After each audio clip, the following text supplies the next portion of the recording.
চীনা জাল অর্থাৎ যে সূক্ষ্ম বুনটের জাল, সেই জাল ব্যবহার করা যাবে না, নিষেধাজ্ঞা। জলপাইগুড়ি মৎস্য দপ্তর, জেলা যে মৎস্য দপ্তর, সেখান থেকে পরিষ্কার জানিয়ে দেওয়া হয়েছে মৎস্যজীবীরা যেন এই ধরনের জাল ব্যবহার না করেন, এই সূক্ষ্ম বুনটের জাল।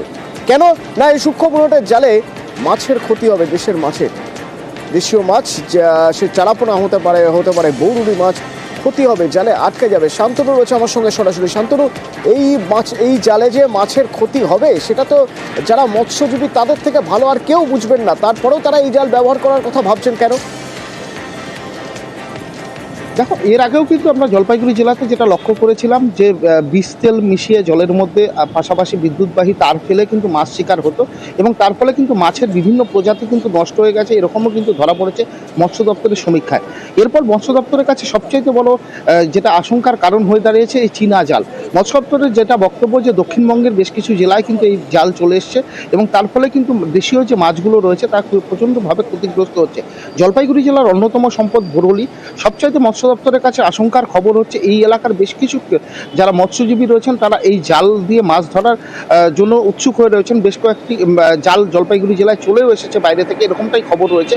তাদের আশঙ্কা মূলত এই জাল দিয়ে প্রচুর পরিমাণে মাছ উঠবে, কিন্তু সেই মাছ ধরতে গিয়ে মাছের যে চারাপোনা বা মা মাছ বা মাছের যে ডিমগুলো রয়েছে সেগুলোও কিন্তু ক্ষতিগ্রস্ত হবে, যেটা ক্ষতিগ্রস্ত হলে পরে আগামী কয়েক বছরের মধ্যে দেখা যাবে যে নদীগুলোতে মাছের একটা সংকট তৈরি হচ্ছে।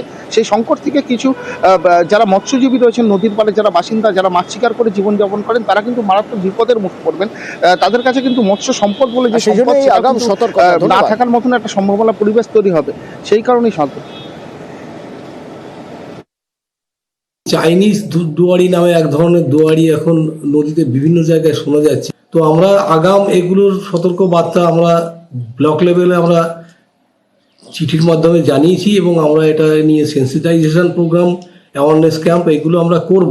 সমস্ত মাছগুলোই একটা সংকটে পড়ে যাওয়ার একটা সম্ভাবনা, কেননা এখানে মাছের একদম ডিম অবস্থায়, যত ছোট সাইজ, ছোট ডিম থেকে ডিম পোনা থেকে সমস্তটাই এটা ধরা পড়ে, এবং এটা যখন ধরে নিয়ে এসে ডাঙাতে নিয়ে আসে তখন টোটাল মাছটাই ওখানে শেষ হয়ে যায়।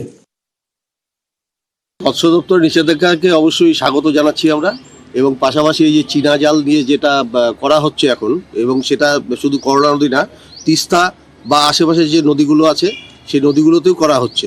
তো এবং এতে হচ্ছে কি, নদীয়ালি যে ছোট ছোট মাছগুলো, বরুলি বা এরা বিলুপ্ত হয়ে যাবে বলে আমরা মনে করি এটা, এবং এটা ভয়াবহ একটা মানে নদীর ক্ষেত্রে শুধু না, মানে পরিবেশের ক্ষেত্রে একটা ভয়াবহ দিক বলেই মনে করি।